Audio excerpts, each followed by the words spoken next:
Our top story this morning, Senator John McCain has left Arizona for the final time, but not before an emotional tribute sent him off. Today, Washington will say farewell as a sixth-term senator will lie in state under the U.S. Capitol Rotunda today. CBS's Laura Podesta has more. Arizona said its final goodbye to Senator John McCain yesterday. A true American hero. From the opening lines of the service at North Phoenix Baptist Church, 3,500 mourners remembered Senator McCain as a maverick in all aspects of his life. John McCain believed in our Constitution, and he stood up for it. He fought for it every step of the way. He understood all of us, whether it was white, black, brown, Asian. To him, it didn't make any difference. What he knew is that we all make America great.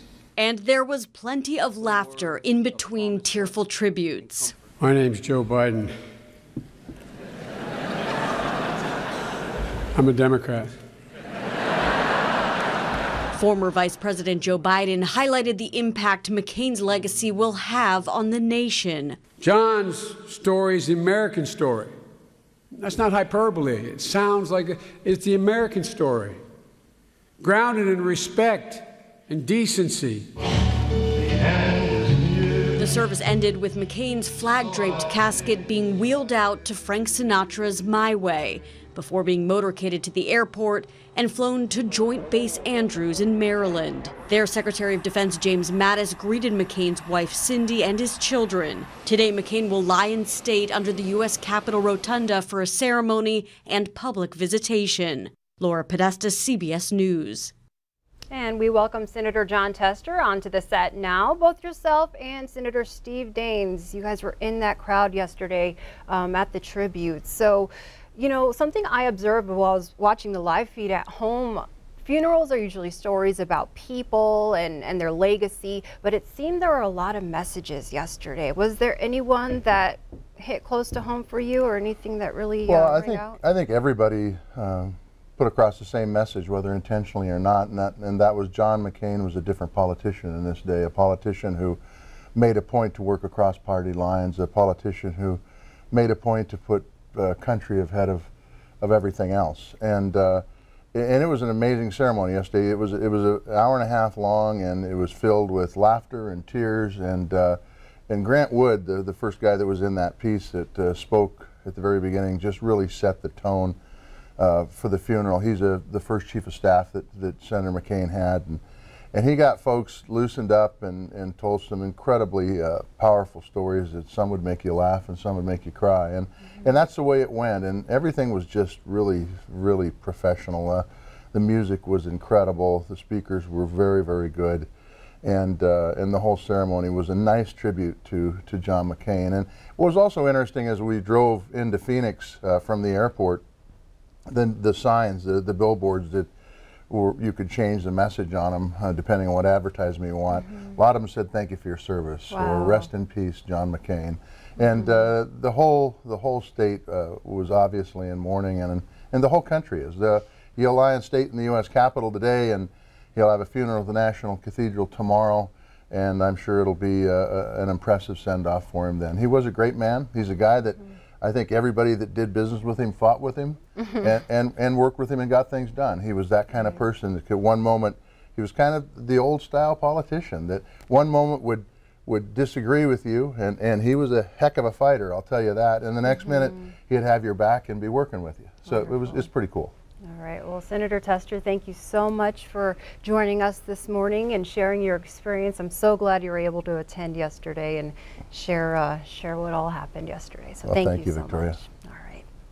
Getting back to news, a federal judge in Missoula has delayed the upcoming Wyoming grizzly bear hunt, which was scheduled to start tomorrow. Judge Dana Christensen granted a 2-week temporary restraining order Thursday in favor of the Crow tribe and other plaintiffs who had sued to stop the hunt. Christensen ruled that a provision of the Federal Endangered Species Act stating that the tribes could suffer irreparable harm applied in the case. Attorneys for conservation and animal rights groups complained the feds had abandoned reason and science, leaving state plans that create new threats to bears that didn't exist before. But attorneys for Montana FWP, Idaho, and Wyoming argued the state-managed plans are the next step in managing growing bear populations. Judge Christensen's decision to issue the temporary restraining order gives him at least 14 days to make a final ruling. Wednesday night stabbing victim in downtown Billings has died, turning the case into a homicide investigation. The 31-year-old man died after he was taken to the hospital. He was found with a stab wound to the upper body in the Hardee's drive-thru on North 27th Street. Lieutenant Brandon Woolley says preliminary investigation indicates there was a physical altercation between the victim and two transient males, ages 30 and 35. That investigation is ongoing and police say no arrests have been made. A 36-year-old Billings woman is behind bars, racking up a slew of charges for reportedly crashing a car, entering homes, and assaulting an officer. Court documents say Avril Castro kicked a Billings police officer during her arrest. On August 29th, she was found lying under a dining room table in a home on Glenwood Lane. The elderly man living there told officers he didn't know how Castro got there. Witnesses say they also saw Castro entering another home and carrying a puppy. In all, she was facing 10 charges related to that night. A Billings man is now accused of leaving his toddler home alone with drug supplies. 29-year-old Andrew New is charged with endangering the welfare of his 2-year-old daughter on July 5th. Officers breached the door when they heard the child cry. The child was dirty with a wet diaper. Police also found a digital scale, a knife, a bag of syringes, and empty needles. The child also tested positive for methamphetamine. New was booked into jail earlier this month on suspicion of drug use and parole violation. Areas of Montana hit hard by spring flooding may have some financial relief. Federal funding is now available to the areas impacted by high waters in April and May. On Thursday, President Trump declared a major disaster in Montana. He ordered federal assistance to supplement state, tribal, and local recovery efforts in Blaine, Hill, Liberty, Pend Oreille, Toole, and Valley counties. The funding will be available on a cost-sharing basis for emergency work, plus repairing and replacing facilities damaged by floods. Federal funding will also be available on a cost-sharing basis for hazard mitigation measures statewide. The Montana medical marijuana tax looks like it's profitable. The state collected about $1.8 million during the first year of the tax. The Montana Department of Revenue started a 4% tax on medical marijuana providers last year. The initial revenue shows the state's medical marijuana industry generated about $45 million in annual sales. Lawmakers approved the tax last year as part of a major reform to the Montana medical marijuana system. Revenue Department leaders say they were pleasantly surprised and fewer providers paid their taxes in cash than they had expected.